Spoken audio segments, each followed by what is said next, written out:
ذکر حق کے نور سے روشن ہے اس کی صبح و شام، اس کے ہر گوشے میں گونجے حق تعالی کا کلام، یہ ادارہ مجلس تعلیم القرآن جس کا نام۔ اعوذ باللہ من الشیطان الرجیم، بسم اللہ الرحمن الرحیم۔ وَإِلَىٰ ثَمُودَ أَخَاهُمْ صَالِحًا قَالَ يَا قَوْمِ اعْبُدُوا اللَّهَ مَا لَكُم مِّن إِلَٰهٍ غَيْرُهُ قَدْ جَاءَتْكُم بَيِّنَةٌ مِّن رَّبِّكُمْ هَٰذِهِ نَاقَةُ اللَّهِ لَكُمْ آيَةً فَذَرُوهَا تَأْكُلْ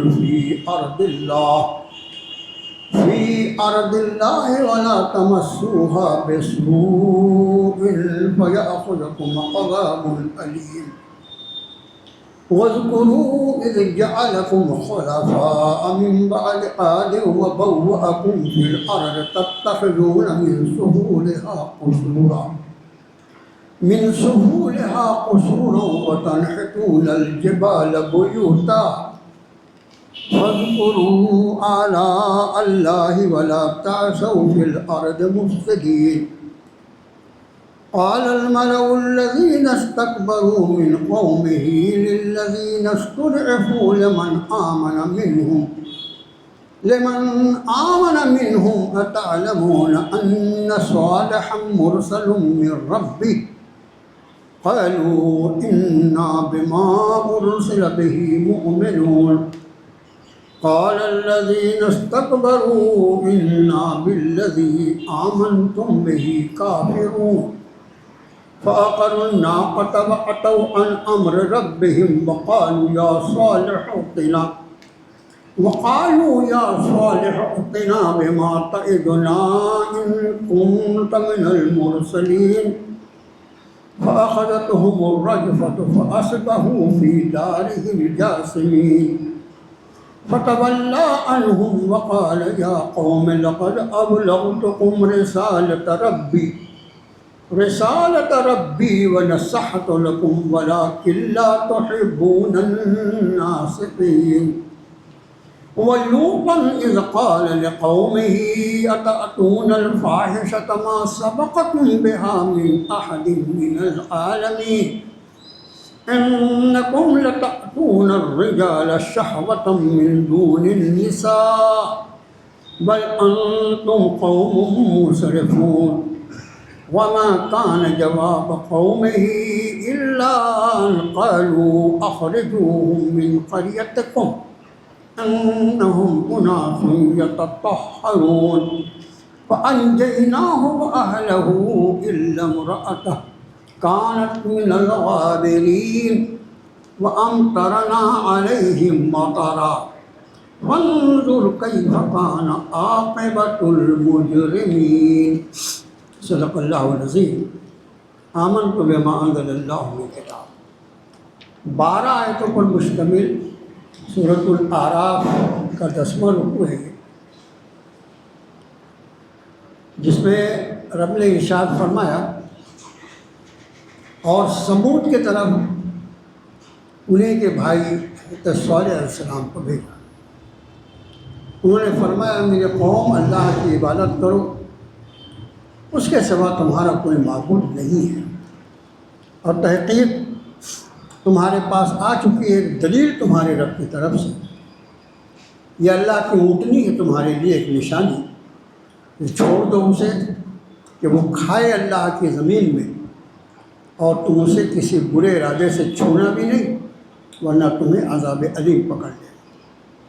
یاد کرو جب اس نے تمہیں بنایا خلیفہ قوم عاد کے بعد، اور اس نے تمہیں آباد کیا زمین میں، تمہارا حال یہ ہے کہ تم زمین کے نرم حصوں پر محلات تعمیر کرتے ہو اور پہاڑوں کو کریت کر اس میں گھر بناتے ہو۔ یاد کرو اللہ کی نشانیاں، اللہ کی نعمتیں، اور زمین میں فساد مت پھیلاؤ۔ ان کی قوم کے متکبر سرداروں نے کہا ان لوگوں سے جو کمزور لوگ ایمان لا چکے تھے، کہ کیا تم یہ سمجھتے ہو کہ صالح جو ہیں وہ اپنے رب کی طرف سے رسول بنا کر بھیجے گئے ہیں؟ ان کمزور ایمان والوں نے کہا ہاں، جس چیز کے ساتھ وہ بھیجے گئے ہم تو اس پر ایمان رکھتے ہیں۔ ان تکبر کرنے والے سرداروں نے کہا کہ جس چیز پر تم ایمان رکھتے ہو ہم اس کا انکار کرتے ہیں۔ پھر انہوں نے اونٹنی کو قتل کر دیا اور آگے بڑھ گئے اپنے رب کے حکم سے اور کہا اے صالح، لے آؤ جس چیز سے تم ہمیں ڈراتے ہو اگر تم واقعی رسول ہو۔ پھر پکڑ لیا انہیں ایک زبردست بھونچال نے اور وہ رہ گئے اپنے گھروں میں الٹے پڑے ہوئے، اوندھے پڑے ہوئے۔ حضرت صالح علیہ السلام نے ان سے رخ پھیرا اور کہا اے میری قوم، میں نے تم کو اللہ کے احکام پہنچا دیے تھے، بہت بھلائی چاہی میں نے تمہارے لیے، مگر تمہارا حال یہ ہے کہ تم اپنی بھلائی چاہنے والوں کو پسند ہی نہیں کرتے۔ اور حضرت لوط علیہ السلام جب انہوں نے اپنی قوم سے فرمایا کہ تم اس بے حیائی میں پڑے ہوئے ہو کہ تم سے پہلے سارے جہانوں میں اس کام کو کسی نے نہیں کیا، تم مردوں کی طرف مائل ہوتے ہو اپنی جنسی خواہشات کو پوری کرنے کے لیے عورتوں کو چھوڑ کر، یہ حقیقت یہ ہے کہ تم حد سے آگے بڑھ گئے ہو۔ اور اس قوم کا اس کے سوا کوئی جواب نہیں تھا۔ انہوں نے کہا ان کو اپنی بستیوں سے نکال دو، بڑے پاک پارسا بن کے رہنا چاہتے ہیں۔ پھر ہم نے انہیں نجات دے دی، حضرت لوط کو نجات دے دی اور ان کے گھر والوں کو سوائے ان کی بیوی کے، وہ رہ گئی پیچھے رہنے والوں میں۔ اور پھر ہم نے ان پر ایک عجیب طرح کی بارش برسائی، دیکھو کیا انجام ہوا مجھے۔ یہ ہے ان 12 آیت بینات کا ترجمہ۔ اس کے پہلے جو رکوع پڑھے گئے ان رکوعوں میں ایسا ہوتا تھا کہ ایک رکوع میں ایک نبی کا تذکرہ ہوتا، جیسے قوم نوح کا تذکرہ تھا، قوم عاد کا تذکرہ تھا، حضرت نوح علیہ السلام کا تذکرہ اور حضرت ہود علیہ السلام کا تذکرہ۔ لیکن آج کا جو رکوع ہے اس میں 2 انبیاء کے واقعات ہیں۔ ایک تو حضرت صالح علیہ السلام جنہیں اللہ تعالیٰ نے قوم سمود کی طرف مبعوث فرمایا، اور دوسرے حضرت ابراہیم علیہ السلام کے بھتیجے حضرت لوط علیہ السلام۔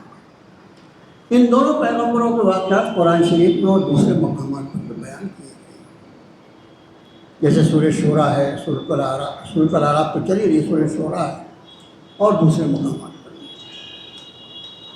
مضمون شروع ہوتا ہے وَإِلَىٰ ثَمُودَ أَخَاهُمْ صَالِحًا، اور ہم نے سمود کی طرف، قوم سمود کی طرف انہیں کے بھائی حضرت صالح کو بھیجا۔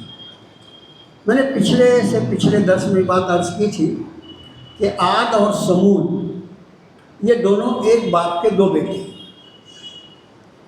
ایک ہی باپ ہے، اس کے 2 بیٹے ہیں، ایک بیٹے کا نام عاد ہے، ایک کا نام سمود ہے۔ اب عاد سے جو نسل چلی وہ قوم عاد کہلائی، اور سمود نامی بیٹے سے جو نسل چلی وہ قوم سمود کہلائی۔ تو آج جس قوم کا تذکرہ ہے وہ قوم سمود ہے، جس کی ابتدا سمود نامی ایک شخص سے ہوئی تھی، اور اسی خاندان کے، اسی نسل کے ایک فرد حضرت صالح علیہ نبی صلی والسلام کو اللہ نے ان کے درمیان اپنا نبی بنا کر مبعوث کیا۔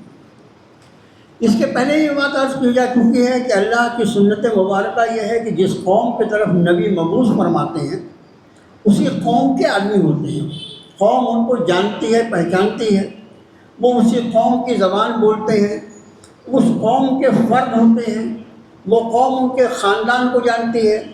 ان کے اعلان نبوت کے پہلے ان کی انتہائی شریفانہ زندگی، انتہائی شریفانہ، ہر نبی کے لیے یہ غیبی انتظام ہوتا ہے کہ عموماً 40 سال کی عمر مبارک ہوتی ہے تو اللہ تعالیٰ ان کو سرفراز فرماتے ہیں، مقام نبوت سے وہ اعلان کرتے ہیں کہ مجھے اللہ نے اپنا نبی بنایا ہے۔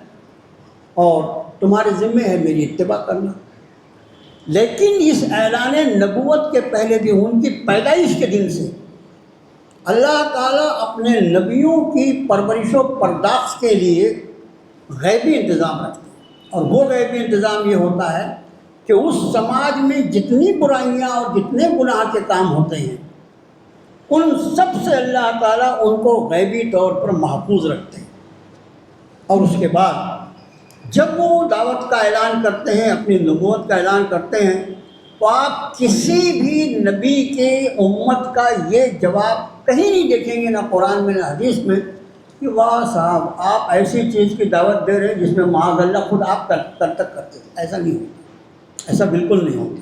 بلکہ اب ظاہر ہے، دیکھو ہم لوگ ابھی جس دور سے گزر رہے ہیں، آج کل بہت ساری مخصوص پوسٹ ہوتی ہیں، بہت مخصوص پوسٹ ہوتی ہیں، جیسے جو یہ پی ایم وغیرہ کے جو ان کے رکھوالے ہوتے ہیں، جو ان کے باڈی گارڈز ہوتے ہیں، پوری جو ٹیم ہوتی ہے، اس ٹیم کے لیے کیا کیا پاپڑ بیلے جاتے ہیں، اگر آپ اس کی تفصیل دیکھیں تو حیرت ہوگی، اتنی پریشانیاں، اتنا خرچ۔ اسی طرح سے مختلف بڑی بڑی جو پوسٹ ہوتی ہیں اس کے لیے ایسا انتظام ہے۔ یہ جو ہمارے یہاں ہوائی فوج ہوتی ہے، ہوائی فوج میں ایک ہوائی جہاز کو اڑانے والا جو پائلٹ ہوتا ہے، فوجی پائلٹ، اس کے ٹریننگ کے لیے کروڑ روپے خرچ کیا جاتا ہے، کروڑ روپیہ۔ اس کی تنخواہ جو ہوتی ہے وہ الگ، اس کے اوپر کروڑوں روپے خرچ۔ یہ جہاز جو ہے اس کا اڑنا جو ہے کوئی سستی چیز ہے کیا؟ لیکن اس پہ خرچ کرتے ہیں۔ تو اب جب دنیا میں یہ حال ہے کہ چند مخصوص مقامات کے لیے اگر کسی کو تیار کیا جا رہا ہو تو اس پر اندھا دھند خرچ کیا جائے، تو رب کائنات جب کسی کو مقام نبوت پر فائز فرمانے کا فیصلہ فرماتا ہوں تو اس کے لیے کیا کچھ انتظام کرتے ہوں گے، اس کا ہم تصور بھی نہیں کر سکتے۔ تو حضرت صالح علیہ السلام جو تھے اسی قوم سمود کے فرد تھے، اس لیے رب نے فرمایا اخاہم صالح، ان کے بھائی صالح کو، ان کے بھائی مراد اسی قوم سے ان کو بھیجا گیا۔ حضرت نے فرمایا یا قوم اعبدوا اللہ ما لکم من الہ غیرہ۔ ہر نبی کی دعوت کا جو جزء اعظم ہے وہ ہے اللہ کے سوا کسی غیر کی عبادت نہیں۔ اللہ کا شکر ہے کہ جن لوگوں کو اللہ نے قرآن شریف سے تعلق دیا ہے، اس کو وہ ترجمے سے پڑھتے ہیں، تفسیر سے پڑھتے ہیں، سمجھتے ہیں، ان کی نگاہ میں یہ بات ہے کہ نزول قرآن کے بعد صورتیں جو نازل ہوئیں، کچھ مکی صورتیں ہیں، کچھ مدنی صورتیں ہیں۔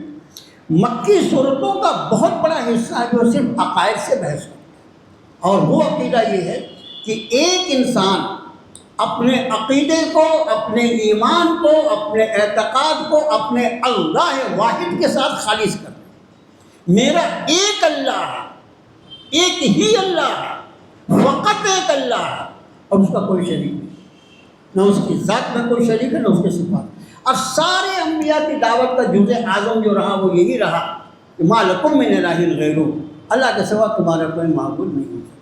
اور میں آپ سے عرض کروں کہ جب یہ عقیدہ بن جاتا ہے، جب اللہ تعالیٰ کسی کو یہ عقیدہ عطا فرمانے کہ ایک اللہ ہے، پھر اس انسان کی زندگی جو ہوتی ہے عام انسانوں کی زندگی سے بہت الگ ہوتی ہے۔ ایک تو اس کا بھروسہ اس ذات پر ہوتا ہے جو فعال لما یرید ہے، جو ارادہ کرے وہ کر لینے والا، اس پر یقین اور ایمان کی وجہ سے یہ آدمی انتہائی بہادر اور انتہائی جری ہوتا ہے۔ اس کے بعد کسی نفع اور نقصان پر آپ اس انسان کو، اس مرد مومن کو ٹوٹتا ہوا نہیں دیکھیں گے۔ وہ جانتا ہے کہ اگر میرا کوئی نفع بھی ہے تو میرے اللہ کے حکم کے مطابق ہے، اور اگر مجھے کوئی تکلیف اور نقصان بھی ہے تو میرے رب کی رضا ہے، اس پر بھی وہ انا للہ و انا الیہ راجعون کہہ کے خاموش۔ الگ طرز ہوتا ہے مومن کے لیے۔ تو حضرت نے فرمایا اللہ کے سوا تمہارا کوئی معبود نہیں ہو سکتا، اور تمہارے پاس ایک واضح نشانی آ چکی ہے تمہارے رب کی طرف۔ وہ کیا ہے؟ حاضی ناقۃ اللہ، یہ اللہ کی اونٹنی۔ اب ناقۃ اللہ، ناقہ کہتے ہیں اونٹنی، ناقۃ اللہ یعنی اللہ کی اونٹنی۔ اللہ کی اونٹنی تو باقی اونٹنیاں سب اللہ کی ہوتی ہیں، لیکن یہ اونٹنی جو ہے یہ بطور معجزہ پیدا کی گئی تھی، اس لیے بطور خاص اس کو اللہ کی ہوا یہ تھا۔ حضرت صالح علیہ السلام انتہائی خوبصورت انتہائی صدیق مند، انتہائی شریف النفس اور انتہائی عبادت گزار، لوگوں کے انتہائی خدمت گزار، یہ ساری صفات ہر نبی میں ہوتی ہیں، ہر نبی میں یہ ساری صفات ہوتی ہیں۔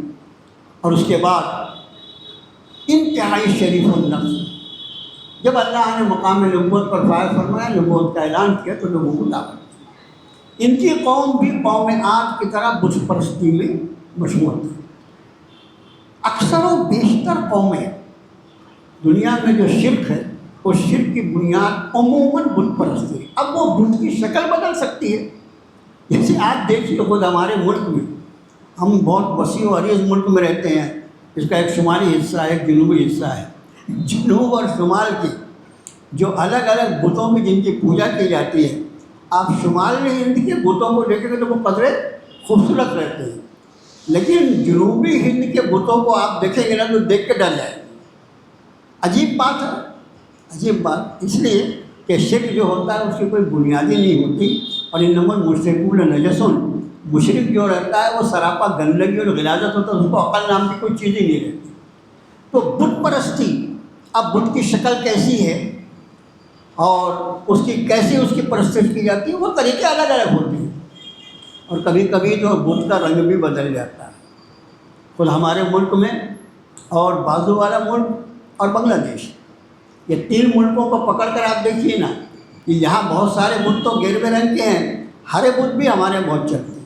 ہرے رنگ کا بت جو ہے، کچھ بت کھڑے رہتے ہیں، کچھ بت آڑے رہتے ہیں، سوئے ہوئے رہتے ہیں۔ اللہ کے غیر کی جس کی بھی پرستش کی جائے، اللہ کے غیر کی جس کی بھی عبادت کی جائے، جس سے بھی دعائیں کی جائے، جس سے بھی امیدیں لگائی جائیں، وہ سب کون ہو سکتا ہے؟ ایک بات تو یہ کہ جن قبروں کی پرستش کی جا رہی ہے، صاحب قبر کو بیچارے کو پتہ ہی نہیں کہ میرے ماننے والے میرے ساتھ کیا کر رہے ہیں، حشر کے میدان میں بات کھل جائے گی۔ دوسری بات اس سے آگے کی جو ہے وہ یہ ہے، حضرت ابراہیم علیہ السلام کے والد کس کی پرستش کرتے تھے؟ بتوں کی۔ اور حضرت ابراہیم نے کیا بات فرمائی؟ یا بت لا تعبد الشیطان۔ قرآن جو ہے نا وہ معاملے کو 2 اور 2 4 کی طرح حل کرتا ہے۔ وہ بت کی پرستش کرتا تھا۔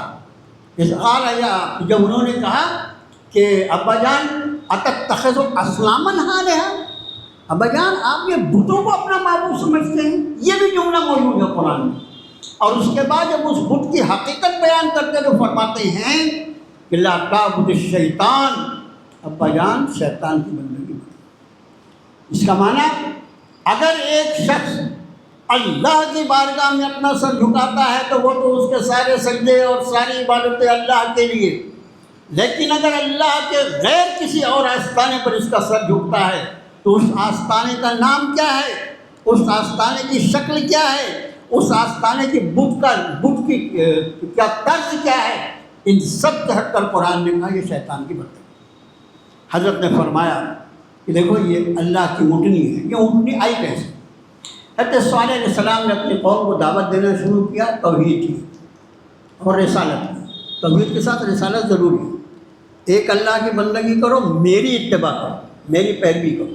میں تمہیں بتاؤں گا زندگی کا وہ قرینہ جس طرح پر زندگی گزار کے تم اپنے رب کے محبوب بن جاؤ گے۔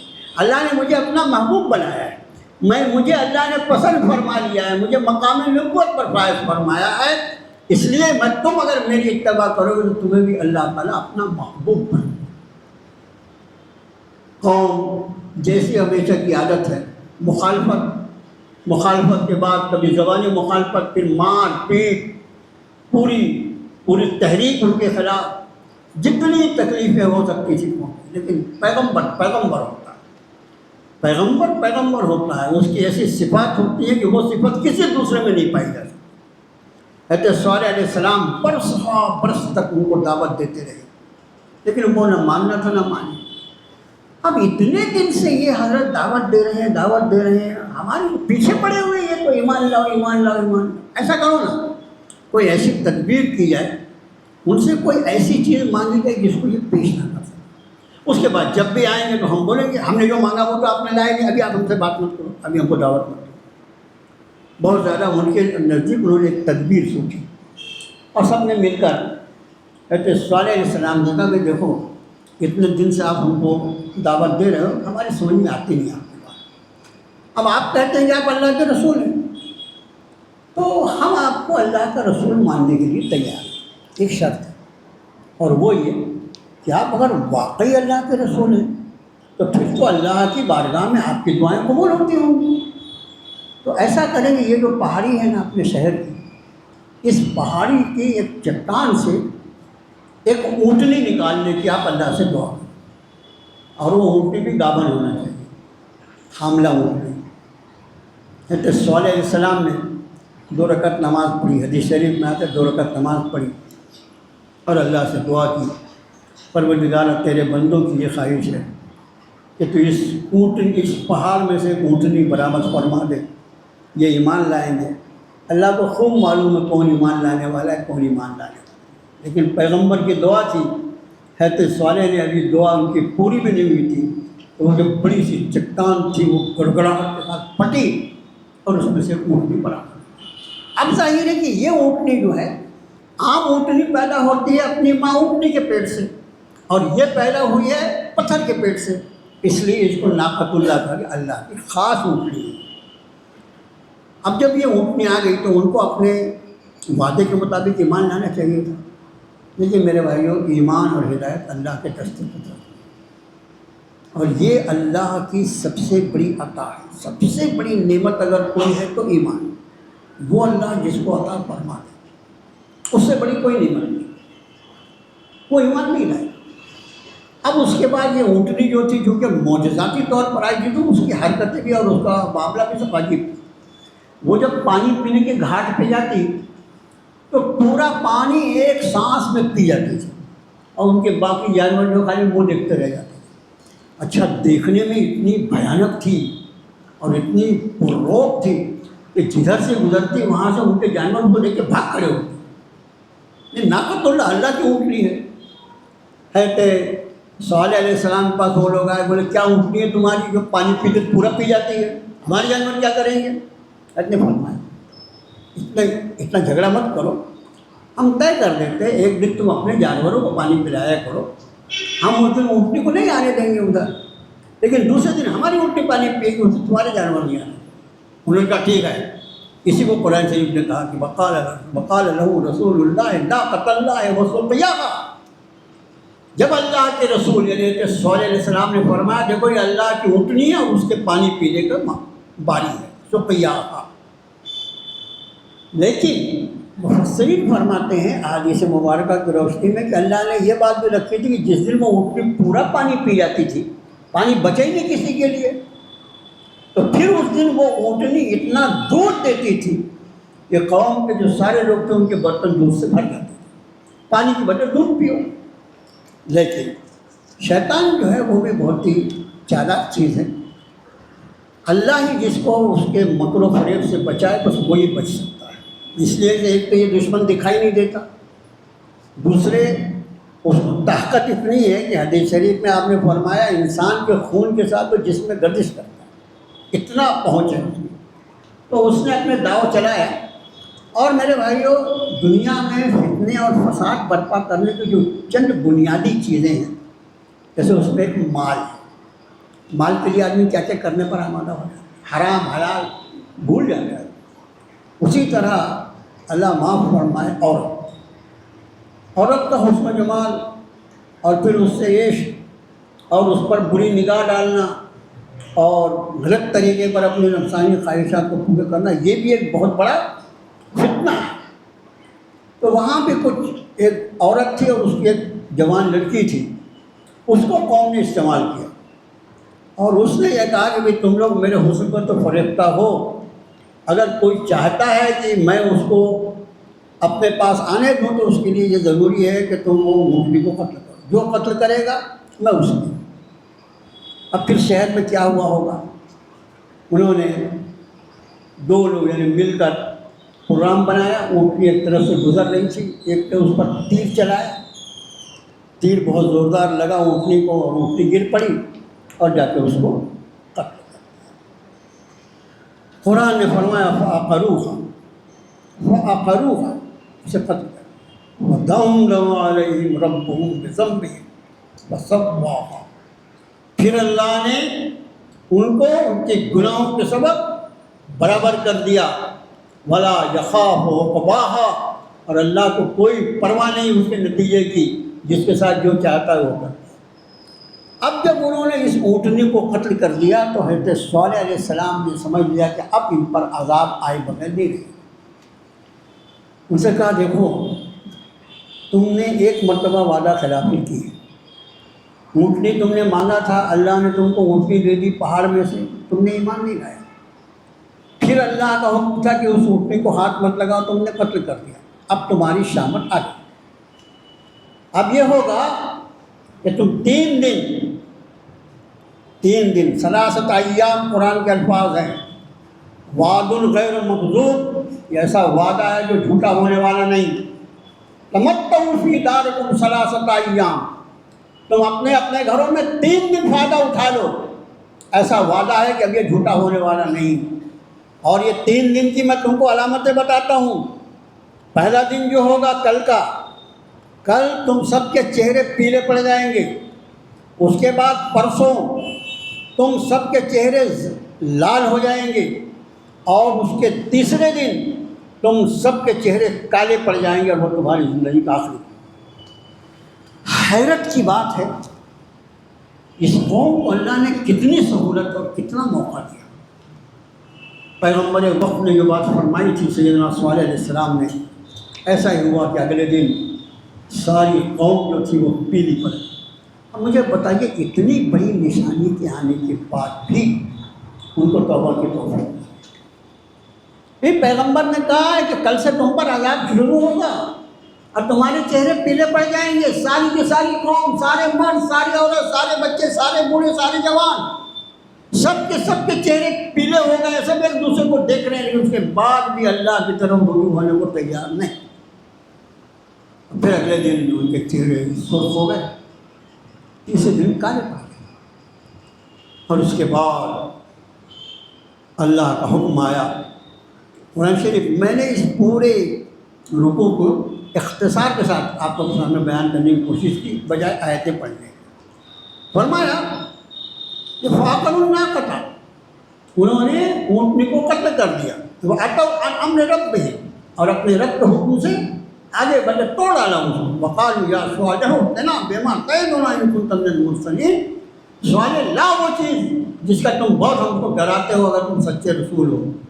فَأَخَذَتْهُمُ الرَّجْفَةُ، یہ رجفہ کہتے ہیں بھونچال کو، زلزلے. دیکھو ایک زلزلے دنیا میں آتے ہی رہتے ہیں، اس سے کبھی کبھی اس کا باریک معمولی سا جھٹکا ہم لوگوں نے بھی محسوس کیا ہے. کبھی کبھی بہت برسوں پہلے کی بات ہے، یعنی تقریباً 40 سال سے بھی زیادہ ہوا. ایک جھٹکا عین سحر کے وقت، فجر کا، رمضان کا مہینہ چل رہا تھا. ہم لوگ اعتکاف میں تھے مسجدوں میں، اور بالکل سحر کے وقت میں ایسا لگا جیسے زمین میں پورا سا. آپ کو یاد ہوگا جو میرے عمر کے ہوں گے آس پاس کے، تقریباً 40 سال پہلے کی بات. اور اس کے بعد اڑوس پڑوس میں جو مختلف ممالک میں زلزلے آتے ہیں اور اس کے جو نتائج ہوتے ہیں وہ ہمارے آتے ہیں. یعنی زمین جو ہے وہ منٹ 2 منٹ کے لیے نہیں ہلتی، سیکنڈوں کا معاملہ رہتا ہے. اور 2-4 سیکنڈ کے لیے اللہ تعالیٰ اس زمین کو جنبش دے دے تو ہمارا پورا غرور و تکبر سمیت ہم اندر ہو جائیں. سمجھا؟ ہم اپنے پورے غرور و تکبر کے ساتھ زمین میں سما جائیں. اگر اللہ اپنے قدرت کاملہ سے جو اس نے زمین کو تھام رکھا ہے، اگر اللہ تعالیٰ 1 سیکنڈ کے لیے اس کو ہلا دے تو ہمارا کہیں پتہ ہی نہیں لگے. کتنا مجبور ہے یہ انسان. وہ لیبارٹریز جو اس کے ریئیکٹر کے اوپر اس کو ناپتی ہیں کہ بھئی کتنے اکائی کا تھا، کتنے یونٹ تھی، وہ ساری کی ساری جو لیبارٹریز ہیں وہ بھی اندر ہے. یہاں رب نے فرمایا کہ فَأَخَذَتْهُمُ الرَّجْفَةُ فَأَصْبَحُوا فِي دَارِهِمْ جَاثِمِينَ، انہیں ایک زوردار زلزلے نے پکڑ لیا اور وہ اپنے گھروں میں اوندھے پڑے گئے. زلزلہ آیا، زلزلے آتے ہیں تو مکانات بھی گرتے ہیں، مکانات بھی گر جاتے ہیں، بلڈنگیں بھی گر جاتی ہیں، اس کے اندر رہنے والے. لیکن یہاں پر ایسا نہیں ہوتا. جب عذاب کسی نبی کی بد دعا کی وجہ سے یا کسی نبی کی امت پہ جب عذاب آیا تو اللہ نے، چونکہ مخاطب جو تھا نبی کا وہ انسان تھی، تباہ اور برباد انسان کو کرنا تھا، تو کئی مرتبہ ایسا ہوا کہ آبادیوں کے مکانات جو تھے وہ کھڑے کے کھڑے رہ گئے اور اندر کی آبادیاں پناہ کر گئی۔ زلزلہ آیا اور ان کا معاملہ یہ ہوا کہ سارے کے سارے اپنے گھروں میں اوندے پڑے رہ گئے۔ اب فتولی عنہم، یہ فتولی عنہم جو ہے اس کا دو ترجمہ ہو سکتا ہے، انہوں نے رخ پھیر لیا ان سے، یا وہ انہوں نے رخ کر لیا ان کی طرف، دونوں ترجمہ کر سکتے ہیں اس کا۔ وقال یا قوم، اور فرمایا میری قوم، میں نے تمہیں میرے رب کے احکامات پہنچا دیے، ونصحت لکم، میں نے تمہاری بہت بھلائی چاہی، میں نے تمہاری بہت خیر خواہی کی، ولکن لا تحبون الناصحین، تمہارا حال یہ ہے کہ جو تمہارا بھلا چاہے تم اس کو پسند بھی نہیں کرتے۔ میرے بھائیوں، ظاہر ہے کہ مومن جو ہوتا ہے وہ ایک دوسرے کا خیر خواہ ہوتا ہے۔ الدین النصیحہ، دین جو ہے یہ خیر خواہی کا نام ہے، لیکن ہماری خیر خواہی جتنی زیادہ جناب نبی کریم صلی اللہ علیہ وسلم ہمارے خیر خواہ، اس سے بڑھ کر ہمارے والدین بھی ہمارے خیر خواہ نہیں، اتنے خیر خواہ ہوتا ہے نبی اپنی امت کے۔ حضرت صالح نے فرمایا میں نے تمہاری بہت بھلائی چاہی، لیکن تمہارا حال یہ کہ تم کو اپنے بھلا چاہنے والوں کو پسند ہی نہیں کرتے۔ اور اس کے بعد پھر حضرت لوط کا واقعہ شروع ہوتا ہے۔ وَلُوطًا إِذْ قَالَ لِقَوْمِهِ أَتَأْتُونَ الْفَاحِشَةَ مَا سَبَقَكُم بِهَا مِنْ أَحَدٍ مِّنَ الْعَالَمِينَ۔ اس آیت سے ایک نئی بات معلوم ہوتی ہے۔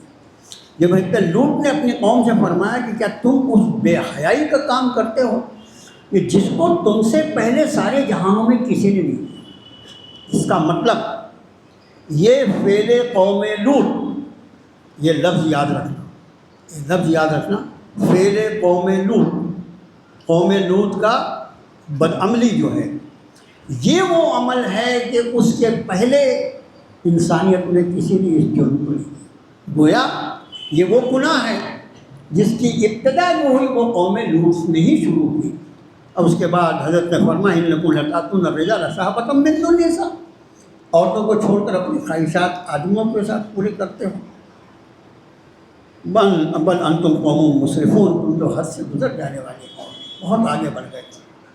یہ حضرت لوط علیہ السلام جو ہیں، دیکھو جب حضرت ابراہیم علیہ السلام نے عراق سے ہجرت فرمائی، عراق اصل وطن تھا حضرت کا، تو وہاں سے ہجرت فرمائی تو آپ خود تو جا کر بیت المقدس میں آباد ہوئے، اور اپنے بھتیجے حضرت لوط علیہ السلام کو، یہ حضرت ابراہیم کے بھتیجے ہیں، ان کو آپ نے دعوتی کام کے لیے دوسرے علاقے میں بھیجا۔ اس وقت وہ جو مختلف کئی بڑے بڑے شہر تھے، اس میں آج کی آبادی جو ہے اس میں جارڈن کا جو علاقہ ہے، جارڈن کا جو علاقہ ہے وہ علاقہ جو ہے وہاں پر حضرت لوط کو بھیجا گیا۔ اس میں صدوم نام کی ایک بستی تھی اور 2-4 اور شہر تھے، وہ سب ملا کر حضرت لوط علیہ السلام۔ اب حضرت لوط بھی آئے تو ظاہر ہے کہ ان کی پہلی دعوت کیا ہوگی، اللہ کے سوا کسی کی بندگی مت کرو، اور پھر یہ جو گندگی اور غلاظت تم نے پھیلا رکھی ہے، تم سے پہلے کسی نے یہ گناہ نہیں کیا، تم یہ کام کرتے ہو، اس کو چھوڑو۔ جی رب تعالیٰ نے ارشاد فرمایا وما كان جواب قوم الا ان قالوا اخرجوهم من قريتكم انهم اناس يتطهرون۔ اس کا معنی یہ کہ حق کی مخالفت کرنے والوں کا مزاج ہمیشہ ایک ہی طرح کا رہتا ہے، جیسے دعوت اللہ جو نبی کی ذمہ داری ہے اور نبی کے بعد امت کی ذمہ داری ہے، اس کا ایک ہی مزاج ہے۔ میرا کام ہے کہ میں اللہ کے بندوں کو اللہ کی طرف متوجہ کروں اور ان کے اعمال کو اللہ کی رضا کے مطابق بنا، یہ نبی کا کام ہوتا ہے، نبی کے بعد امت کی ذمہ داری ہوتی ہے۔ مخالف قوم جو جس کی ہوتی ہے اس کا بھی ایک ہی مزاج ہوتا ہے۔ حضرت لوط علیہ السلام ان کی گندگی اور غلاظت پر ان کو متنبہ فرما رہے ہیں، اور وہ یہ کہہ رہے ہیں کہ اخرجوہم من قریتکم، یہ جو ہے نا ان کو اخرجوہم، اخرجوہ نہیں کہا، ہم کہہ رہے ہیں، اس کا مطلب ہے کہ لوط علیہ السلام اور ان کے ماننے والے یا ان کے خاندان میں سے، جیسے ان کی 2 بیٹیاں جو تھیں وہ ایمان لائی تھیں، ان کی بیوی کی تقدیر میں اللہ نے ایمان نہیں لکھا تھا، ان کی بیٹیاں اور جو بھی ان کے ماننے والے ہوں گے ان سے، ان کے بارے میں کہتے ہیں ان کو تمہاری بس انہم اناس یتطہرون، بڑے پاک صاف لوگ بن کے رہنا چاہتے ہیں۔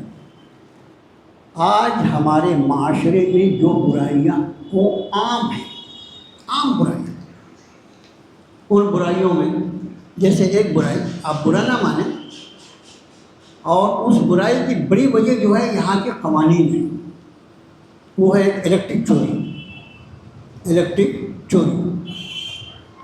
اللہ کا شکر ہے کہ مسلمان نہیں کرتا ہوگا ایسا، مسلمان چوری کیسے کرے گا؟ چوری چوری ہوتی ہے، لیکن الیکٹرک کی چوری پورے معاشرے میں، الیکٹرک کی چوری، اس کو چوری سمجھنے کو کوئی تیار نہیں، کچھ نہیں۔ اچھا ہمارے یہاں بھی بعض شعراء جو ہوتے ہیں، شادی کا منڈپ لگا لیا، اب اس کے بعد الیکٹرک کہاں سے ڈال، قریب کا کوئی پودا ڈال دو اس پر گرگوٹ ذرا کیا ہے۔ اسی طرح سے جھوٹ بولنا، آج کے معاشرے میں جھوٹ کو کوئی جرم ہی نہیں سمجھا جاتا۔ ارے یار اس کو بول دینا میں نہیں ہوں یہاں، تو یہاں ہے اور میں کہتی ہوں تو نہیں ہے، دیکھ رہا ہوں میں تجھے، بول دینا، یہ کوئی عام بات ہے۔ نہیں، جھوٹ اور سچ میں اندر کوئی فرق کرنے کو تیار نہیں۔ اسی طرح بے حجابی، دیکھو میرے بھائیوں، گناہوں کا ایک معاملہ یہ ہے کہ جب گناہ بہت عام ہو جاتے ہیں تو اس وقت جو نیکیوں پر قائم رہتا ہے بظاہر اس کے لیے مشقت طلب کام ہوتی ہے، لیکن جب اللہ کے احکام پر فرما برداری عام ہو تو اس وقت اہل ایمان کے لیے سہولت ہوتی ہے، اور جو دشمنان ہوتے ہیں ان کے لیے مشکل و مشقت ہوتی ہے۔ آج کے دور میں بے حجابی ذرا پرسنٹیج نکالو بنا، شادیوں میں جا کے دیکھو مسلمان عورتیں، کتنی عورتیں جو حجاب کا اہتمام کرتی ہیں۔ حجاب کا جہاں تک معاملہ ہے، نماز کے معاملے میں تو 10% ہے، احتیاط سے کہتا ہوں شاید 10% مسلمان نمازی ہیں، اور مسلمان خواتین بے حجابی کے معاملے میں ان کا پرسنٹیج اس سے بھی زیادہ بڑا ہے، جبکہ بے حجابی حرام ہے، بے حجاب ہونا حرام ہے، قرآن کے جو احکام ہے اس کے خلاف کیا جائے وہ عمل حرام ہے وہ۔ لیکن آج حجاب کو یعنی کوئی خواتین، میں چاہتا ہوں ہمارے گھر کی خواتین کے لیے مسئلہ ہوتا ہے، آپ کے گھر کی خواتین کے لیے مسئلہ ہوتا ہے، کہیں جانا ہو تو پھر وہ بولو وہاں پر تو سب بے حجاب رہیں گے، اور پھر وہ ان کا نہ پلو ہے نہ دوپٹہ ہے، اور ان کے بال اڑ رہے ہیں، اور ان کے یہ اور ویسے، وہ ہم لوگ کو کیسے کیسے دیکھتے ہیں، تم کو دیکھنے دو، تم کو جیسے جانا ہے نا ویسے جاؤ، وہاں پہ شامل ہو کر آ جاؤ واپس۔ تمہیں انشاءاللہ حشر کے میدان میں اللہ تمہیں کو حجت بنا کر کھڑا کرے گا کہ میری یہ بندیاں تھیں، یہ پاگل تھوڑی تھی، آپ سمجھے؟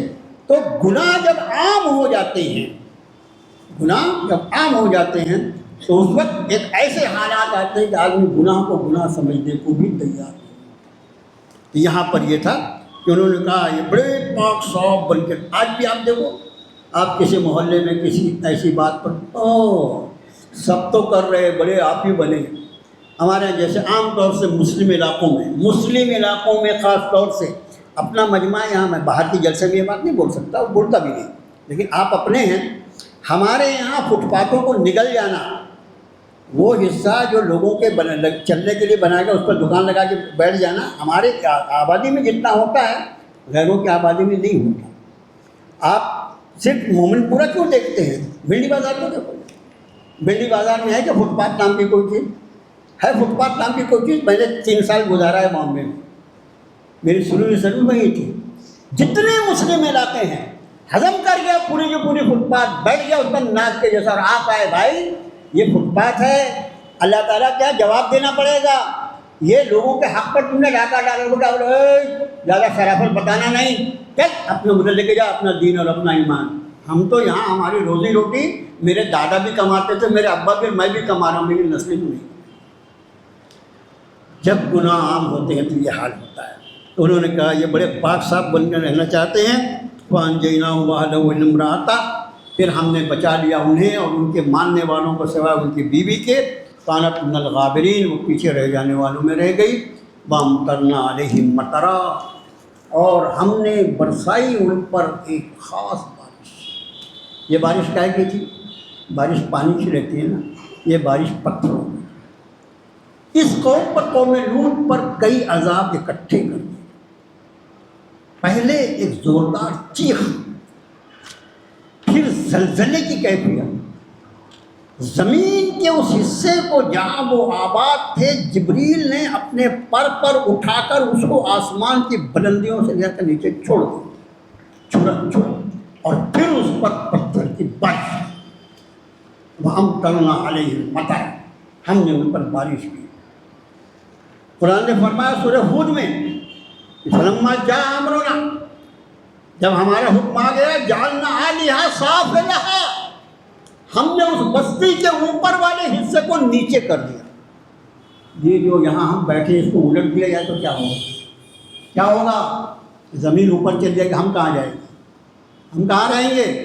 قرآن فرماتا جعلنا عَلَيْهَا سَافِلَهَا، ہم نے اس آبادی کے اوپری حصے کو نیچے کر دیا، یعنی آبادی بستی کو پلٹ دیا، اس لیے کہ انہوں نے اللہ کے احکام کو پلٹ دیا۔ اللہ کا قانون ہے کہ جنسی خواہش مرد اپنی بیوی سے پوری کرے، انہوں نے اللہ کے قانون کو پلٹا، اللہ نے بستی کو اڑا کر عَلَيْهَا سَافِلَهَا وَأَمْطَرْنَا عَلَيْهَا حِجَارَةً مِّن سِجِّيلٍ مَّنضُودٍ مُّصَوَّمَةً عِندَ رَبِّكَ، اور تمہارے رب کی طرف سے ان پر ایسے پتھروں کی بارش کی گئی جس میں نشان بنے ہوئے تھے، ایک ایک کا نام لکھا ہوا تھا۔ وَمَا هِيَ مِنَ الظَّالِمِينَ بِبَعِيدٍ، ان ظالموں سے بہت دور نہیں ہے۔ یہ مکے والے، ان کے تجارتی قافلے جب آتے جاتے ہیں شام کی طرف تو یہ ان بستیوں پر سے گزرتے ہیں جس بستی کو ہم نے الٹ دیا، اور اس بستی آج بھی اس بستی کی جگہ پر بحر مردار جو ڈیڈ سی جو کہلاتا ہے، وہ جو ڈیڈ سی ہے، اب لوگ اس کو ڈیڈ سی کو پکنک اسپاٹ بنائے ہوئے ہیں، لیکن میں اور آپ جائیں تو کیا یہ ممکن ہے کہ ہم اس کو پکنک اسپاٹ کے ساتھ دیکھیں؟ زمین کا ایک حصہ جسے اللہ نے اٹھا کے پلٹ دیا، وہ کوئی پکنک اسپاٹ کی جگہ وہ جا کر تو آدمی کا دل تھرا جائے کہ اللہ تیرا حکم جب کسی مجرم پر آتا ہے تو ایسا بھی کر سکتا ہے۔ فرمایا فانظر کیف کان عاقبۃ المجرمین، دیکھو ان مجرموں کا کیسا حشر ہوا۔ اللہ سے دعا اللہ تعالیٰ ہمیں آپ کو اور پوری امت مسلمہ کو اپنی رضا پہ چلنا آسان فرمائے، اپنے احکام پہ چلنا آسان فرمائے، ہمیں اپنی معرفت عطا فرمائے، اپنی پہچان عطا فرمائے، حق کو حق دکھلائے اور اس پر عمل پیرا ہونے کی توفیق عطا فرمائے، اور باطل کو باطل دکھلائے اور ہمیں اس سے بچنے کی توفیق عطا فرمائے۔ وصلی اللہ تعالیٰ علی خیر خلقہ وآلہ وصحبہ اجمعین۔